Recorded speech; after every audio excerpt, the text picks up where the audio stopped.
le mot crise s'écrit en chinois avec deux idéogrammes. Un signifiant danger et l'autre opportunité. Aujourd'hui, on va travailler les situations de crise en s'inspirant de la manière dont les Chinois l'écrivent. Bonjour, mon nom est Sophie Stevens-Lemaître de oserpartager.net.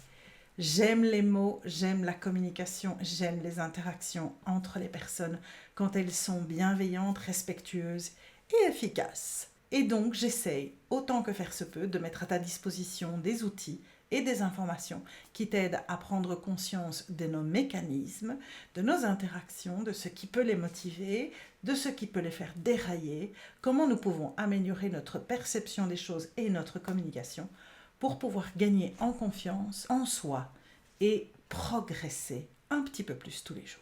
Si tu veux en savoir plus, tu vas sur le site oserpartager.net et tu verras qu'il y a à ta disposition des formations, il y a du coaching, il y a un livre sur la communication et je travaille pour l'instant sur le deuxième livre qui va parler de relations et de parentalité aussi beaucoup.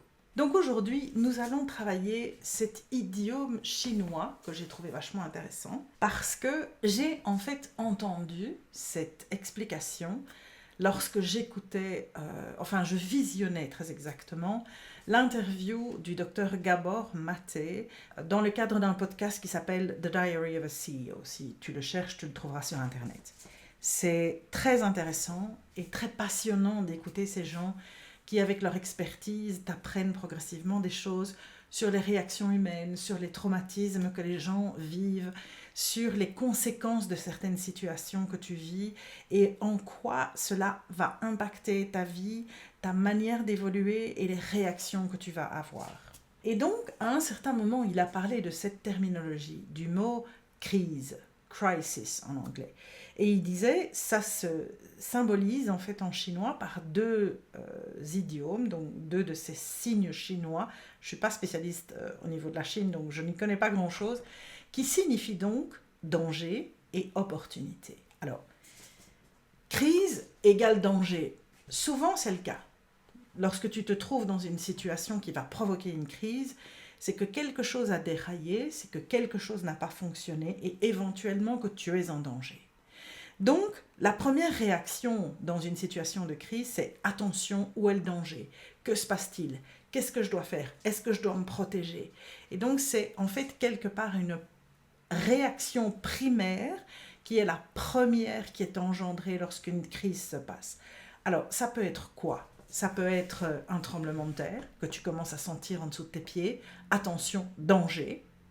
Ça peut être une personne qui se met à crier à côté de toi. Tu ne sais pas pourquoi. Est-ce qu'elle s'adresse à toi? Est-ce qu'elle t'agresse? Ou est-ce qu'elle est en train de crier parce qu'elle veut indiquer quelque chose, un danger qui approche? N'importe quelle situation. Une crise, ça peut être un problème qui se met en place même au niveau professionnel parce que tu te rends compte qu'il y a une erreur qui a été commise par exemple dans une réaction chimique. Voilà, ça peut se symptomatiser par tout ce qui te passe par la tête. Essaye de penser à quelque chose que tu as vécu récemment dans lequel tu t'es trouvé en danger. Moi, je sais que j'ai eu comme ça un sentiment très très particulier. Il y a eu le tremblement de terre en Turquie il y a quelque temps. Je suis physiquement, moi, dans un pays qui n'est pas trop loin, donc je suis en Bulgarie. Et en fait, il y a eu des réactions sismiques après ce tremblement de terre. Et environ 5-6 heures après ce tremblement de terre, j'ai senti et j'ai observé autour de moi tout se mettre à bouger. J'avais les écrans de mes ordinateurs qui vibraient, j'avais mon bureau qui vibrait, et j'avoue sincèrement que j'ai eu vraiment peur. Heureusement, c'était pas trop fort, ça n'a rien bousculé, il n'y a rien qui est tombé, mais je me suis dit, oh non, je ne vais pas devoir subir ça. J'ai eu peur, j'ai senti le danger approcher. Donc voilà ce que j'appelle éventuellement un danger. Alors une crise est provoquée éventuellement avec une première réaction, avec un danger, mais c'est aussi, et c'est là qu'on va essayer de rebondir, une opportunité. Alors, si je prends mon opportunité par rapport à ce que je viens de t'expliquer concernant cette peur que j'ai eue, brève et pas très grave, parce que j'ai ressenti cette secousse en pleine journée et que j'ai vu tout se mettre à trembler autour de moi, eh bien, l'opportunité, ça a été de me dire, mais qu'est-ce que je fais en fait en cas de tremblement? Je me rappelle que quand je suis allée brièvement vivre à San Francisco, je savais que cet endroit-là, sur la Terre, était un endroit qui était extrêmement sismique, très dangereux, et qu'ils sont toujours en attente d'un prochain super grand tremblement de terre qui arrivera, parce qu'il y a une faille qui est juste en dessous qui s'appelle la faille de San Andreas, et on sait que d'une manière ou d'une autre, la tectonique des plaques va provoquer une perturbation sismique à un moment ou à un autre. Eh bien, en arrivant là-bas, la première des choses que j'ai faites, c'est me renseigner sur comment se forme-t-on pour savoir ce qu'il faut faire en cas de tremblement de terre. Donc, parce que je connaissais le risque, je ne voulais pas me retrouver face à une incapacité de savoir quoi faire, et donc j'ai cherché à comprendre. J'ai donc su qu'il y avait ce danger, et je me suis dit, est-ce que c'est une opportunité pour me mettre en garde sur quelque chose? Donc, voilà un exemple très simple. Pourquoi est-ce que je voulais parler de ça aujourd'hui?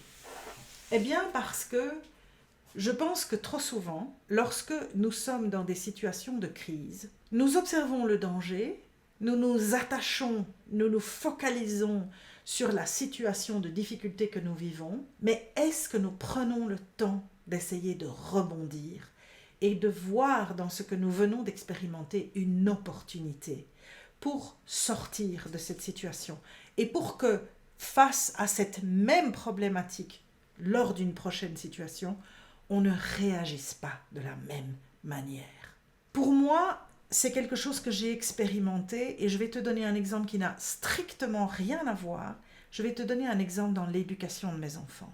Et c'est aussi ça que je voudrais que tu comprennes dans tes interactions avec les autres. Tu l'as peut-être déjà entendu parce que j'ai déjà raconté cette histoire une fois ou deux, dans je ne sais plus quelle vidéo. Mais c'est une histoire qui est assez symbolique pour moi parce qu'elle a été vraiment un moyen pour moi, une opportunité pour moi de chercher à comprendre. Je me suis retrouvée à un moment, alors que ma fille aînée avait une vingtaine d'années, dans une dispute. C'était vraiment quelque chose qui était une agression. Son attitude m'a surprise parce qu'elle n'avait jamais eu ce type d'attitude et j'étais perturbée par cela. Je restais ultra calme parce qu'elle était de toute évidence en colère, moi je ne l'étais pas et donc j'ai pu gérer la situation avec calme. Mais elle attendait quelque chose de ma part, une réponse, quelque chose à cette agression et elle n'a pas obtenu ce qu'elle voulait. À ce moment-là, elle est partie, elle est montée dans sa chambre, elle a claqué la porte et elle s'est enfermée à double tour. Et je suis allée frapper à sa porte et elle n'a pas ouvert. Je suis redescendue et j'ai réfléchi. Opportunité. Je me suis dit, ok, c'est un premier cas de figure. J'ai jamais vécu ce genre d'expérience. Pourquoi est-ce qu'elle a fait ça? Qu'est-ce qui la motive? J'ai essayé de me rappeler de ce qu'elle venait de me dire. J'ai essayé de me souvenir de ce qui était différent d'autres interactions qu'on avait déjà eues, en me disant, ok, prenons ça comme un avertissement. C'est pas un truc classique qu'elle a l'habitude de faire. Derrière, il y a une raison. Je ne la comprends pas encore, mais je dois être sur le qui-vive. Je dois être attentive. Et quelques temps plus tard, on s'est retrouvés exactement dans la même prérogative. Et je l'ai comprise immédiatement, parce que j'avais eu le temps d'analyser cette situation. Et lorsque, ne recevant pas la réponse qu'elle voulait avoir, elle est de nouveau montée et elle s'est de nouveau enfermée dans sa chambre, je l'ai obligée à ouvrir cette porte. Et toujours en étant très calme, parce que moi, je n'avais pas de problème proprement dit par rapport à la situation. Je me suis mise à lui parler et je lui ai dit, il y a quelque chose qui est derrière les paroles que tu me dis, que tu dois pouvoir exprimer parce que je ne sais pas comment t'aider. Et tu es dans un désarroi, tu es dans une situation qui n'est pas agréable, je veux t'aider, mais là, je suis démunie, je ne sais pas comment faire. Et nous avons solutionné ce problème. Ce qui a mis un terme définitif à ce type de situation. Et c'est ça que je voulais essayer de te transmettre aujourd'hui. Une crise, si on se base sur l'explication, c'est donc deux idiomes chinois. d'abord un danger, et attention, il faut faire attention, parce qu'une crise provoque une réaction face au danger. La réaction face au danger, ce sont des choses instinctives, c'est des manières dont tu vas percevoir certaines choses. Ce sont éventuellement une réaction face au danger, ce sont des réactions instinctives, c'est une manière dont tu vas te focaliser sur certaines choses.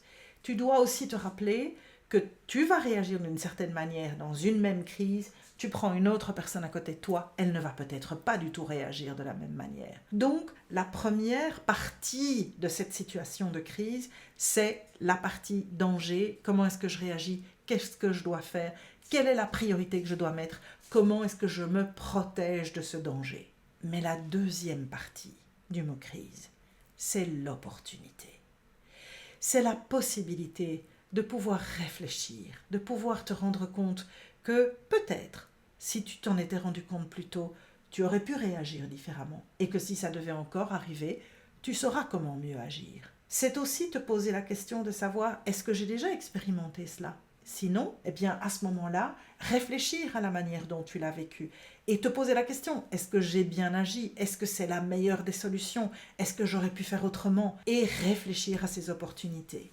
Parce que quand un jour, tu pourras peut-être te retrouver à nouveau dans une situation similaire et que tu auras pris le temps de réfléchir à ces opportunités, à ces solutions que tu peux apporter, à une meilleure manière de réagir, tu pourras éventuellement beaucoup mieux gérer ces différentes situations. Je cherche à t'aider à comprendre que dans toutes les interactions que tu as autour de toi, quels que soient les défis qui se présentent à toi, quelles que soient les situations qui te déséquilibrent parce qu'elles te tombent dessus et que tu ne t'y attends pas et que tu as ce qu'on appelle une réactivité plutôt qu'une activité, tu réagis plutôt que de savoir exactement quoi faire, ça ne veut pas dire que tu n'arriveras pas à un certain moment, parce que tu apprends de ce que tu fais, de pouvoir trouver pour la prochaine fois la meilleure réaction. Et je reviens sur ce principe qui veut que plus tu vas essayer, te tromper, rebondir et continuer, plus tu arriveras à maîtriser ce que tu fais. J'espère que ça t'aidera à réfléchir et à te rendre compte que oui, il y a des situations qui sont terriblement perturbantes. Oui, elles font peur. Oui, tu es parfois face à des dangers. Alors prends l'opportunité d'y réfléchir pour savoir mieux gérer cette situation.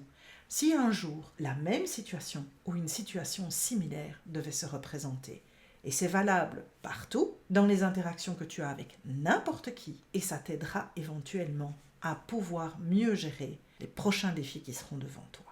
Bonne réflexion, à la prochaine fois. Salut! Cette vidéo t'a intéressé?